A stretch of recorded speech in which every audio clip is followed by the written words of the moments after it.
This class will be concerned with the learning curve theory.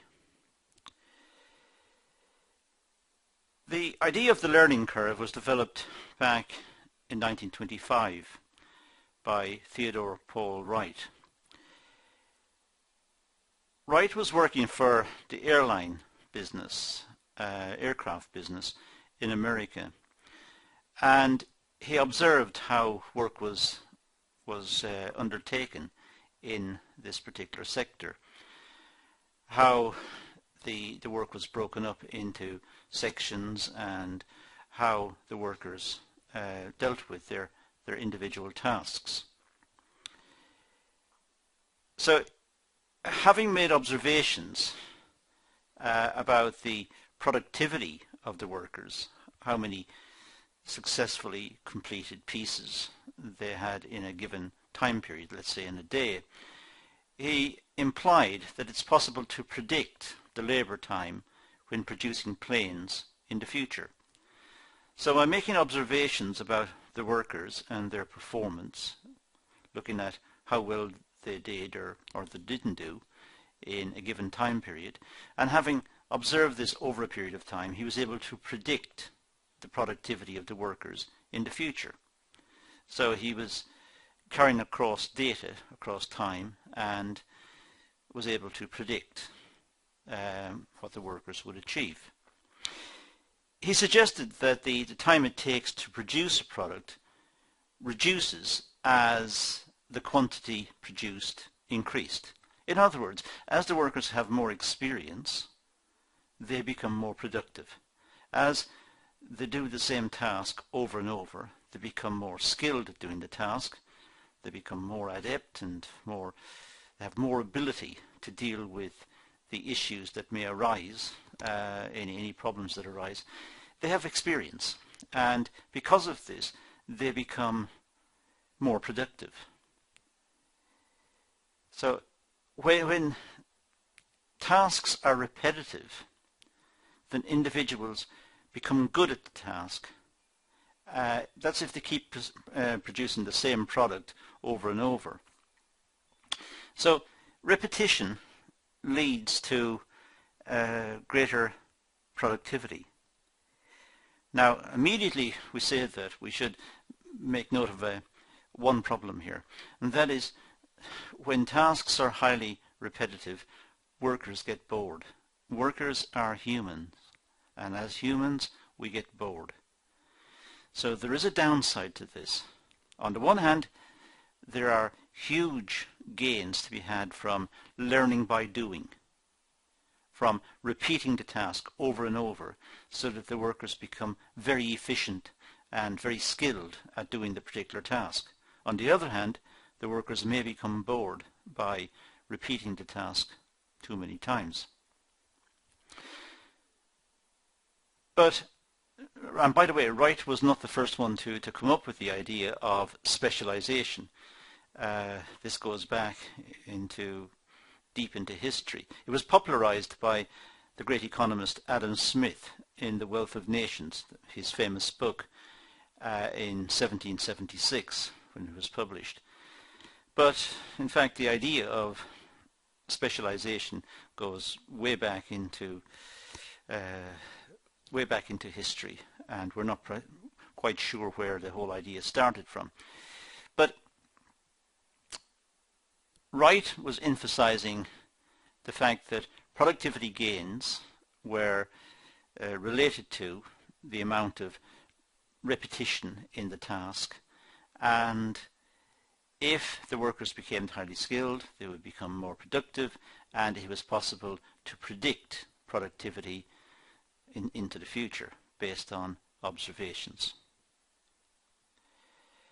It's a natural human process. We learn from errors. We search for techniques and technologies that help us to be more efficient. We do this all the time. We do it in every aspect of our life. We are constantly looking out for ways of solving problems. If we have an issue, something has gone wrong, we fix it, and then we learn from fixing it, so that the next time it occurs, we have a remedy available. We know what to do because we fixed it before. So it's part of the human process. We do this all the time, and this is what the learning curve idea is broadly based on. The learning curve is not a means of reducing costs, but it allows us to become more efficient in the future. Now those two statements may seem contradictory, but it's not a means of reducing costs. It's not looking at reducing costs. It's looking at making jobs more predictable and trying to work out what's the effect of learning. As we perform the tasks over and over and become more skilled, what's the effect of this on costs?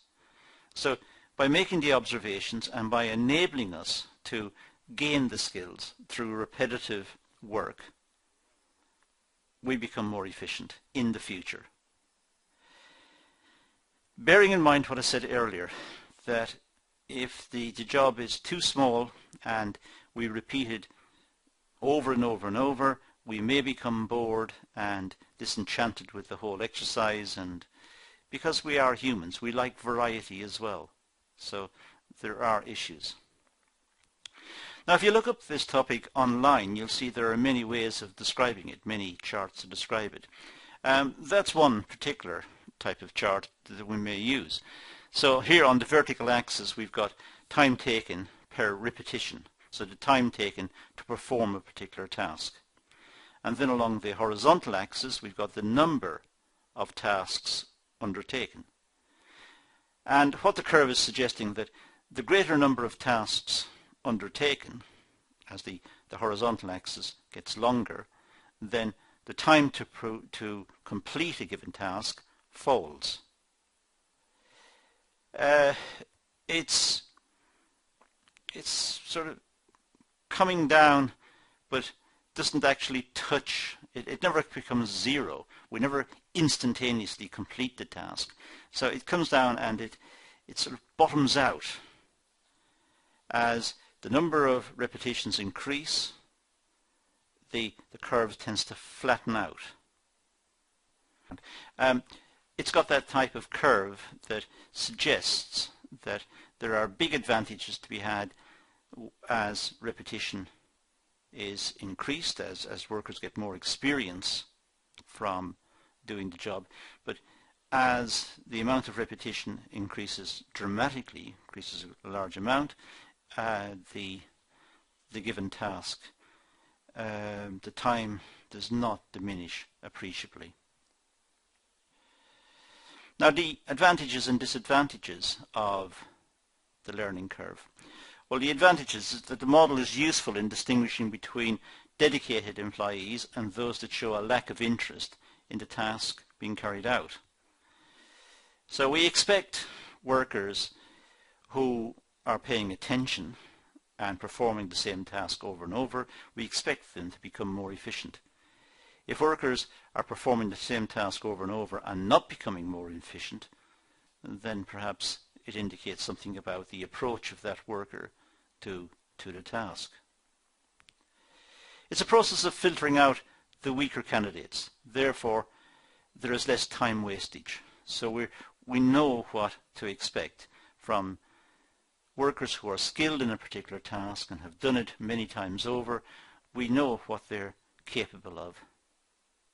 And if they don't achieve that target, we know that they are doing something wrong, or perhaps not applying themselves completely to the task.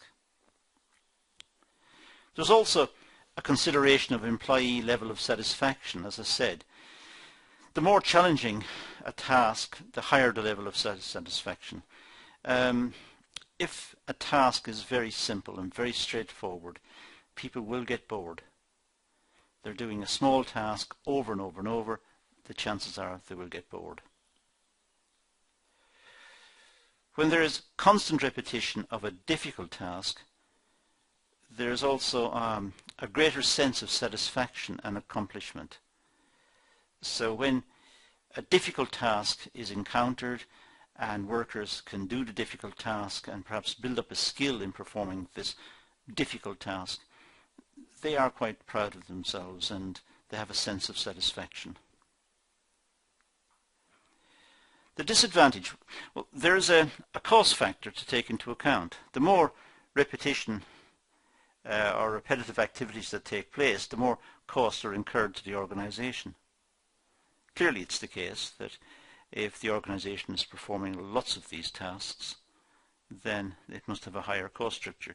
That's not necessarily a bad thing, that it should be balanced with the revenue to be received upon completion of the task. So just looking at costs in isolation is not a good idea.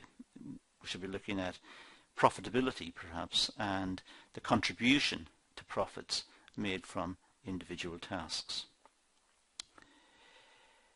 Difficult tasks are more likely to cause frustration.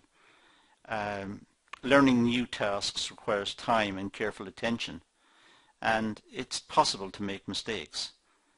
And these will have an adverse effect on costs. It'll have an adverse effect on individuals as well, who may become frustrated and annoyed that they can't perform the task, and the need to build up the skill. And perhaps there is a long time needed for them to acquire the skills and to show expertise in the accomplishment of the task. So there are frustrations that may be encountered in developing these skills. The learning curve theory is a useful guide for organizations. They can use the theory to predict retention rate and task efficiency.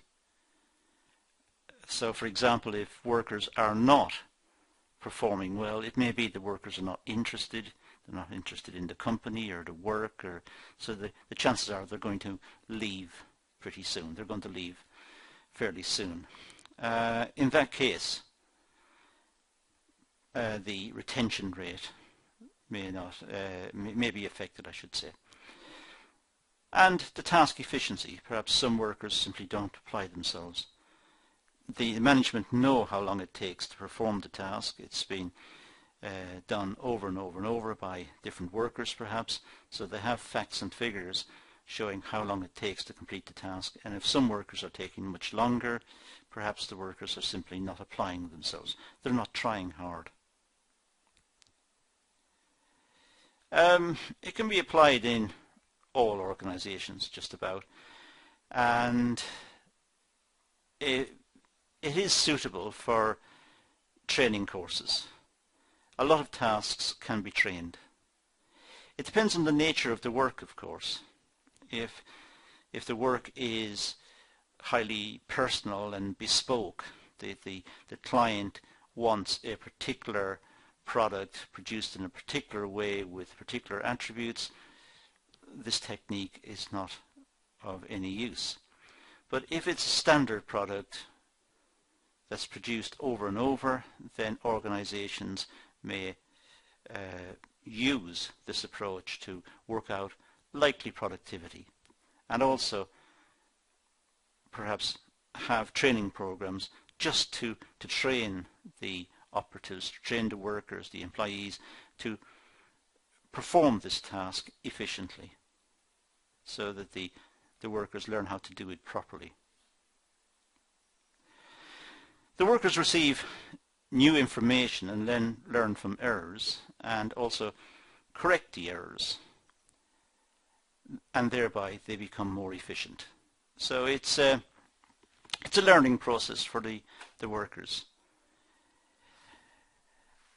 That's all we're going to do on this one. It's really a short discussion related to